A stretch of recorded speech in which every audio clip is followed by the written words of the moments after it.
Hey everyone, my name is Michael Coker. Welcome to the Coker on the Record podcast, where we talk about everything Mulberry related. And we have a special treat today. Councilman from District 1, Tim Sullivan, is here. He's going to talk all about himself, his vision for Mulberry, kind of his idea. And so if you want to hear more, definitely stick around and stay tuned for that.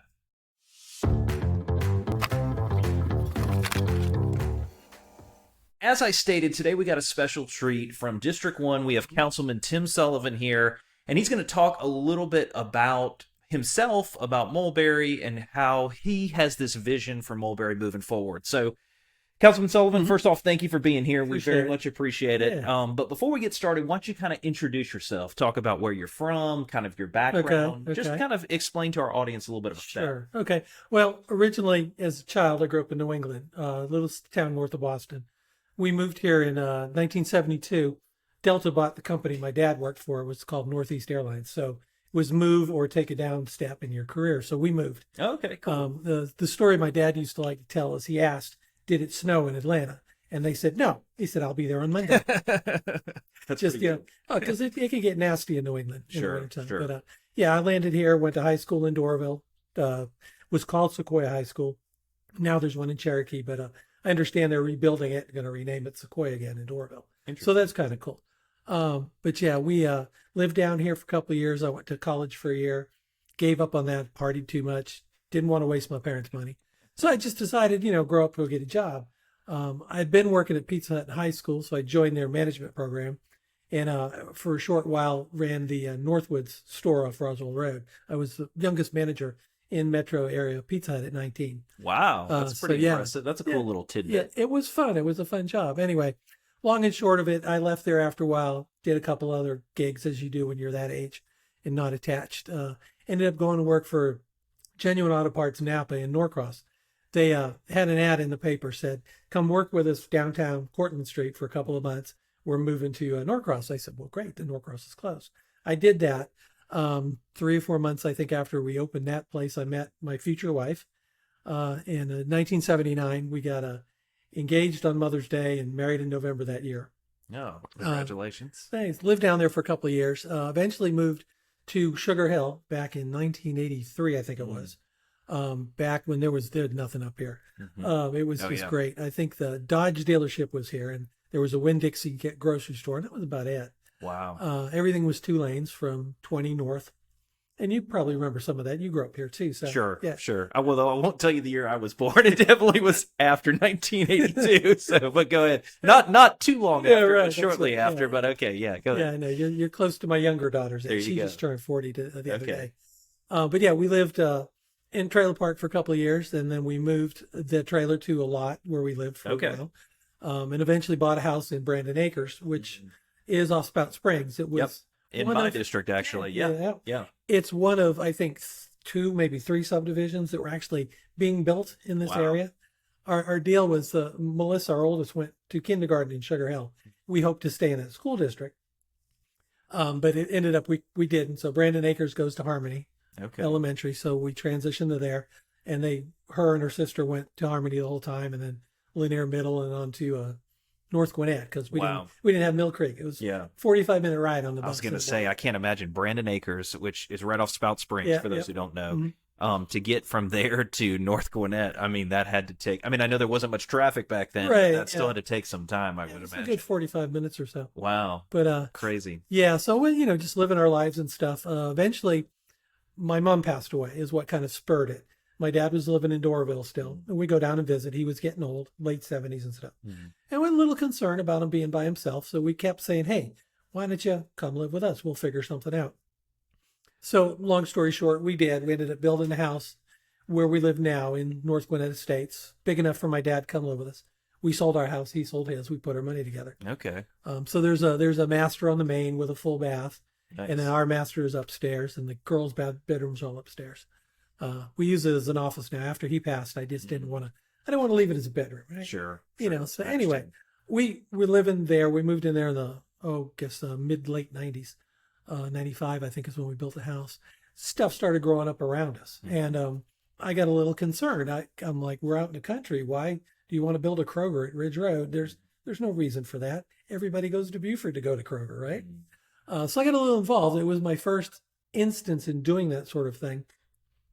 And I went to like the BOC meeting at the very end, and I watched them call out the thing. And there's the proponents, and they came up and said, "Why, it's a really great idea." And then they asked for anybody opposed, and nobody stood up. Yeah. And so Wayne gavelled it, done, proved.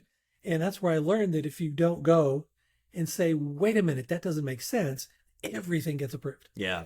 No, and I was going to actually ask you a little bit about that, because we have kind of a running joke at in the city council here at Mulberry that we kind of all have our own little individual superpower, right? That we all kind of have our area of expertise. Yeah. You know, we've got, I'm a lawyer, you know, we've got Doug who does some development work and those kind of items. And I would say your superpower, right, is you're the resident zoning expert. Yeah. I mean, you know a lot about zoning, about CIDs, about those kind of things. Can you talk a little bit about your history with that and kind of how you gained so much knowledge in that field? A lot of it was going to planning commission meetings and learning to meet the planning commissioners. Chuck Orbington was a great help back when he was chairman of the board.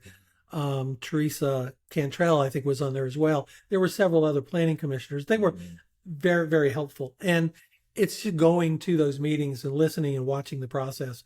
You do learn a lot. I mean, honestly, I started out as one of those heck no, don't build crap, leave me alone kind of guys. And after a while, and I got to say, well, I hate to say the name because it's so dramatic, but Kevin Kennerly was a big help too. I know a lot of people have their opinions about him, but when it came to zoning in our part of town, he let myself and a couple other people on our group kind of run the forefront and stuff. It was like, run it by Tim and Joan. And if they're fine with it, then I'm fine with it. If they have problems, then I have problems. Interesting. So it was very good. So you learn a lot. And you start out as a heck no. And then you realize, well, there is a thing called property rights. And there is a thing called development that does make sense in the appropriate place. Sure. You don't want a Burger King stuck between your entrance of your neighborhood and the neighborhood next door. You know, you don't want things like that. Right. But, you know, if you're on a state highway, then it's a different decision. It doesn't make sense to put houses on a state highway. I don't think so. Not necessarily. So, you know, you do a give and take and you get to learn what people want. And we found that coming up with a list of here's like our prerequisites, Mr. Developer, we're going to meet with you. Here's what we'd like to see.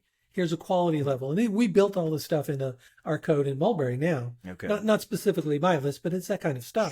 Sure. And that list eventually became Hamilton Mill Overlay. We took it from the Mall of Georgia, a lot of it, you know, downward lighting and things of that nature. And for those people who don't know what that is, the Hamilton Mill Overlay, can you explain what that is, how it was founded, those kind of parts, for those that may live here and have never even heard of that before? Well, it's a superset. It sits on top of the current zoning for that area, and it jacks up all the requirements above and beyond current zoning. It says if you're in this district, it's like a CID has control over an area. An overlay district sits on top of the zoning and stuff. So what happened was we would go to planning and board of commission things, and we'd say, okay, we're good with it, and then we'd read a laundry list of stuff. You know, we don't want porn stars. We don't want sex shops. We don't want this. We don't want that. If you're going to do commercial, here's a list of things that we think are egregious. That, and taking it from Mall of Georgia overlay, I remember Kevin said to us one day, well, why don't you just send me that list? Because we'd bring it up every time. And that became the impetus for the overlay district. Okay. Interesting. And again, I'm even learning something here as we sit here today. Let's kind of transition now and talk about, you know, your involvement in Mulberry. What made you want to run for a council seat in Mulberry? What made you want to be a district or, one representative in Mulberry? Talk a little bit about that for me. Okay. It goes back to everything I've been doing. We started I call it the Hamilton Mill Homeowners Coalition. It was a loose group, myself, several other neighborhoods up and down, some in Mulberry, some outside of Mulberry. And we would meet with the HOA presidents, and they would go back to their community and go, here's what we're doing as a group. Because Hamilton Mill has like a zoning person, right, on their board. Sure. None of our HOAs around really contemplated that was a thing. So we had this coalition, and we would just get together. I'd watch for zoning. I'd email it out to a group of people. And then we'd get together and say, what are we going to do with this? What are we for it? We against it? Can we live with it? What can we do?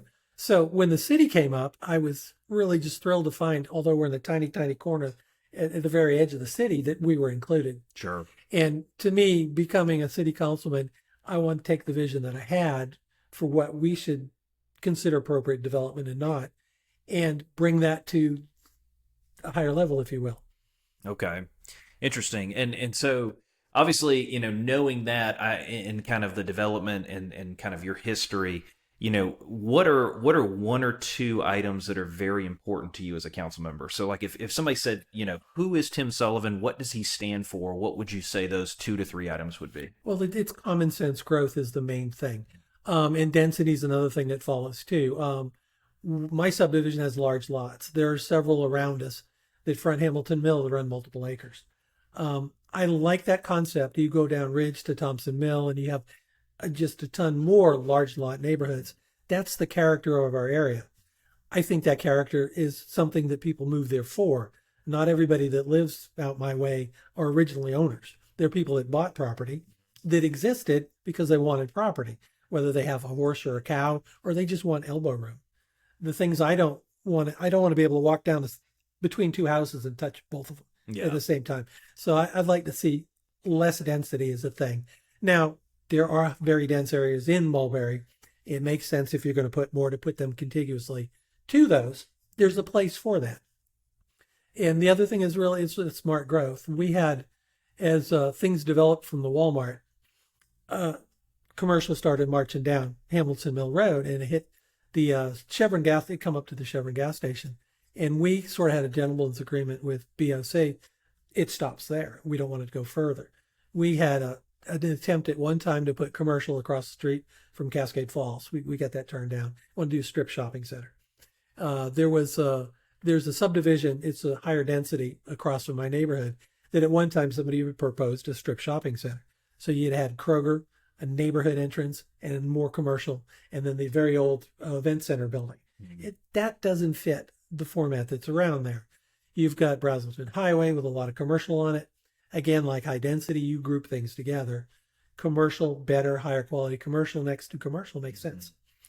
Yeah, and kind of along those same lines. So for those that maybe aren't familiar of the district lines of District 1, can you kind of tell everybody kind of what does District 1 encompass? Where does it kind of start? Where does it kind of end? Can you talk a little bit about that? Well, if you look to the center of the city, we're on the west side of 85. So from the west side of 85 all the way down Hamilton Mill to Ridge Road. And then you go north to Ridge to Thompson Mill, and then the city limits turn. And you have part of it as you get towards Spout Springs. But that Mulberry goes down that way. And then we come down Sardis Church. And you have one side, I have the other. But when we get to Doc Hughes, then I go all the way to Spout Springs. Your district ends. So got like a little panhandle over that way. And if you could, obviously, I also know Seckinger High School is in your district as well. And I know that you have done a phenomenal job kind of championing this cause for those kids at Seckinger High School that want a park. I know that's been something that you've come out publicly that you're very in favor for and doing what we can. Can you talk, maybe there's those out there that aren't aware of this kind of situation that's going on with Seckinger in the park. Can you talk a little about that, where you stand on that, and any progress that's been made on that front? Yeah, well, I'll start at the tail end. Progress, I don't think they've made any.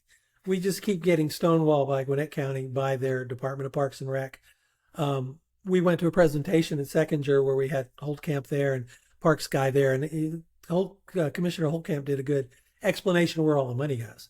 And we were like astonished to see 70% goes to transportation. So it's like we voted down the bus system, but they're building it anyway. That was the feeling of that. I have a good friend who was a former county commissioner. He worked back in the day to get Archer their park. Took him 4 years. The people that we're talking to are saying, oh, it's going to take 10 years. Oh, it's going to take 15 years, which is ludicrous. It's absolutely insane. Unfortunately, Parks and Rec is not something Mulberry took on as a service. On top of that, unfortunately, we just don't have millions upon millions of dollars.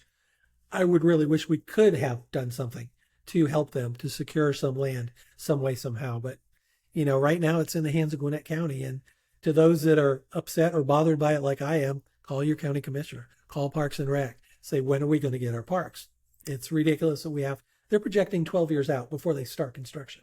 Wow. Yeah. And that was going to be my next question is for people who have children that go to Seckinger or have children who will go to Seckinger in that cluster, what can they do? How can they get involved? I mean, I think contacting your representative is a big deal. Yeah. I know there's been a couple very strong advocates for that Seckinger Park.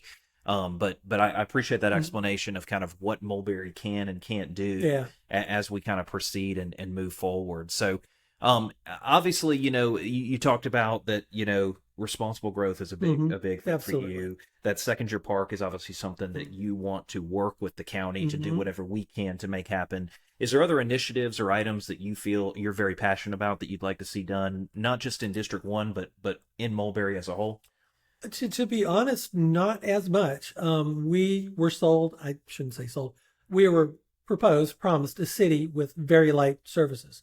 We're not going to have this, we're not going to have that, we're not going to do fire, we're not going to do whatever.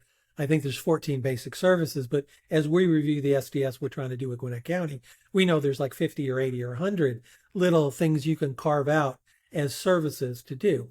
We promised everybody 3 services, no property tax. When I knocked on doors in campaign, people said, "What's your future of Mulberry?" I want it to look like it does now. Here's what we voted for. This is what I want to support. I don't think we need super football stadiums like Beaufort has. I don't want to be Beaufort. I don't want to be like Sugar Hill where you just mow down all the old homes and put up apartments galore. That's not a proper growth to me. We have room for some of that down the road in Mulberry, but I want to see the people come out and say, "Hey, Commissioner, I think we should go do this," or "Councilman, we should do that." And if there's a groundswell for a Parks Department, which I think would be great, then that's when we address it. And we say, "Hey, okay, this is what the people want." But I think most of them just want to be left alone. Sure. Just don't build crap in front of my neighborhood and stuff like that. Right. No, I understand that. Is there anything else? So obviously, as a district councilman, obviously we have a good number of people who listen to this podcast, and we'll basically kind of get a good sense of who you are and kind of what you do in Mulberry. Is there anything else you want those individuals to know about you or about your commitment to the city? Well, it's me and it's the rest of us. I think a lot of folks don't realize this is a part-time position for us. We all, I think everybody does, have a 40-hour-a-day job. You're an attorney. I work for a software company. Sure. So it is a little difficult to carve out time.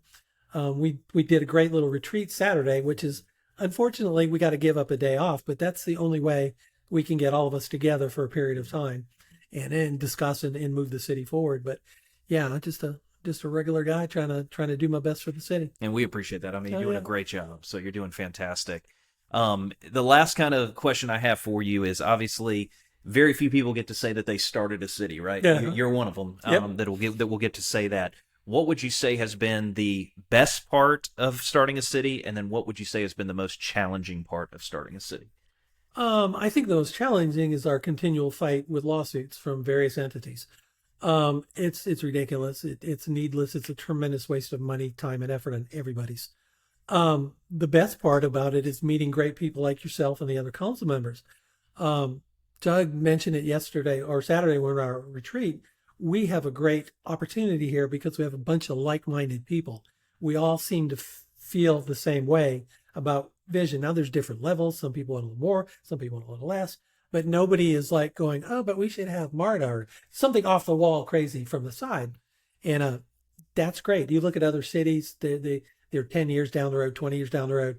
And what do you see on the news? They're infighting. They're yelling at each other. They're suing each other. Just craziness. They're having fist fights. Yeah. We've got the perfect groundwork to do this. 100%. And I'll tell you this, is that with every one of the council members, really with every person that I've met that's come up to us and said, "Hey, how can I volunteer? How can I help? How can I get involved?" I am shocked and pleasantly surprised at how much people want this city to succeed and remain a great place to live. And I think having that community involvement, that community engagement is definitely something that has been fuel for me to want to work even harder, I would say. Absolutely. All right. Well, before we wrap up, if people in District 1 or other people in Mulberry want to get in touch with you, what's the best way for them to reach you? Cell phone. My cell phone is, I send it out on my Tim for Mulberry 1 page. I put it out there. It's also on the city website. And then there's email. It's tim.sullivan@mulberryga.gov. Same format for all of us. First name dot last name @mulberryga.gov. So yeah, call me, or if you live in my neighborhood, come knock on my door. All right, sounds good. Well, thank you so much for being here, Appreciate Councilman it. Sullivan. Councilman Sullivan's working very hard. He's doing a phenomenal job for District 1. If you guys like getting these updates about the city of Mulberry, I encourage you to like and subscribe and follow along, and we'll continue to keep them coming out. But until then, we appreciate you being here and listening to our conversation, so thank you for listening.